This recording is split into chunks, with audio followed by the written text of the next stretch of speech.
DC here. Hi, guys and gals. Well, hope you're well. It's Wednesday evening over here. Just water, if you're wondering. And it has been hot the last few days. It was around 30. The last few days, it's been like 34, 35 Celsius. Depending on where you were, it was even hotter. And yeah, we've just basically been vegging around. In the morning it's cool, so to say. It was under 20 degrees Celsius again.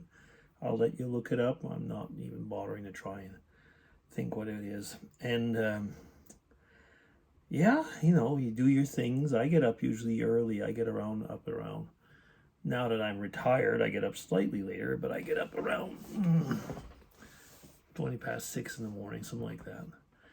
Go and pick up the newspaper. I don't read it yet, and then I do some Spanish lessons. I do my Bible readings first, and then I do some Spanish lessons, and then around approximately 8, something like that, I have breakfast and read the newspaper. Mrs. DC by then is, depending on, sometimes she gets up around 8, sometimes she gets up around 8:30.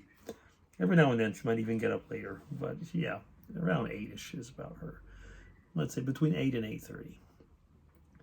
And I usually either have breakfast with her or I have it a bit before, and we read the newspaper together and kind of look at things and plan what we're going to do for the day. It's a retired, I was going to say, a retired people's schedule.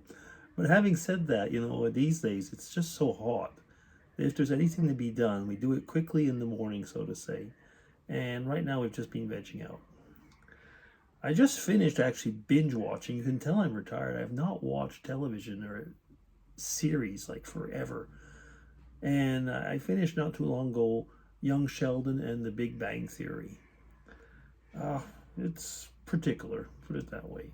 You quickly hate the guy, and at the same time, you get a kind of attached, to the people. I like the one called Young Sheldon better in a way because he was slightly more normal, but there was family stuff. And The Big Bang Theory, yeah, it kind of reminded me of Friends. I think I mentioned that the last time, though, that we chatted. Yeah. I was going over, actually, a bunch of things, science stuff that I've received, or even actually lately I've been having dreams about, going over projects and stuff like that. I kind of think that's part of like the early retirement phase, or maybe it's like the grieving phase. I don't know what you want to call it, but going over things like that. And I had a discussion the other day with Mrs. DC, and we were having problems doing something. Actually, was putting up the tent. I talked about that at one point, and she made a remark that actually made me smile and didn't make me smile, because she said, "Well, she says, you're having problems, but you're a scientist. You're used to having things fail." She didn't say you're used to being a failure, but all of a sudden you kind of think about it in that way, depending on what you've worked in, and then I got me thinking, how many people, when we say people excel in their fields, how many people really do? Sometimes we think we're pretty good, and then we just move on to another phase in life to see that we're actually only average. And it's like people, for example, are good in sports at a local level, are very often they're maybe even mediocre on a world level. I'm not even talking about myself. That is ultra mediocre. And that is exactly it. At one point, you kind of think like, well, maybe my goal is to excel in mediocrity. And I'm not saying that in a mean way. It's that actually look at and evaluate who you are and what you are. Remember, there's been a lot of discussions over the years about parents, for example, telling their kids, you can do anything you want, you can be anything. And it's not true, actually. You can encourage your kids, and so on, and you can say, go for it, and go for it all you can. That's okay. That's okay. But I mean, you see that so much often, in television, sports, for example, and stuff like that. Or you read stories about people who are actresses or actors, how their parents pushed them, up to the point where it drove them crazy. And that is something. So, I mean, excel in mediocrity, just basically in this case, means excel in your head in what you're doing. Do your best. I guess I could call it do your best. I think that's one of the things my parents taught me, is that, I mean, go for it, do your best.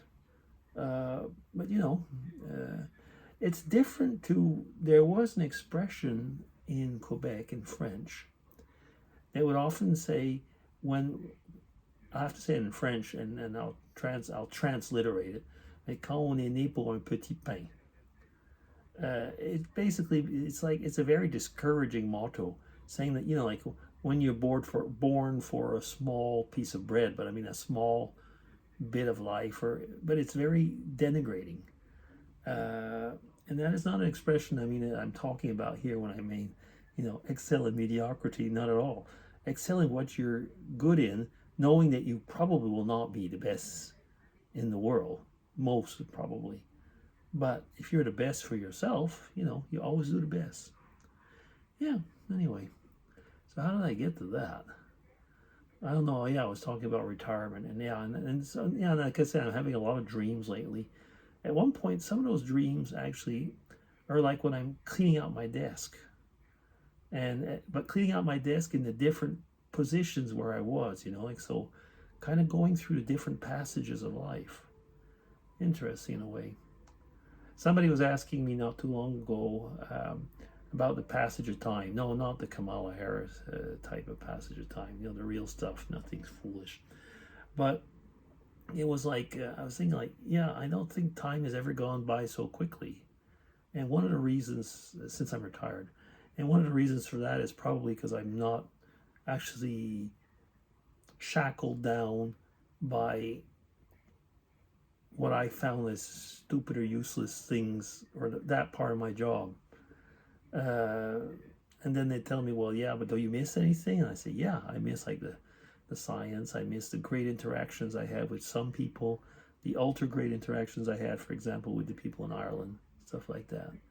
Yeah, but even there, no matter how much I enjoyed it, I knew very well, like, I mean, I was not like the greatest scientist in the world, but I was doing good stuff, and that's something I'm very proud of. Sometimes you go back and you think about, well, okay, how did life, I'm looking at the time, maybe I'll keep that for another time, but you kind of think like, okay, choices that you made in your life that had a definitive impact on the rest of your life. And actually, I will keep that for another vlog, because it's an interesting thing for each one of us, actually. But very often, just to say this, and I'll stop there, very often we don't realize at the time, how much impact something that we do might have later on in life. But yeah, keep that for another vlog. I guess I'll stop now. Okay, DC signing off. Take care, everybody. Oh, you know what? I think I'm going to take off this shirt after. I'm going to go downstairs. It's a lot less warm downstairs. I'm upstairs right now. It's really hot. Okay, DC signing off. Take care, everybody. And keep cool. Bye-bye. Take care.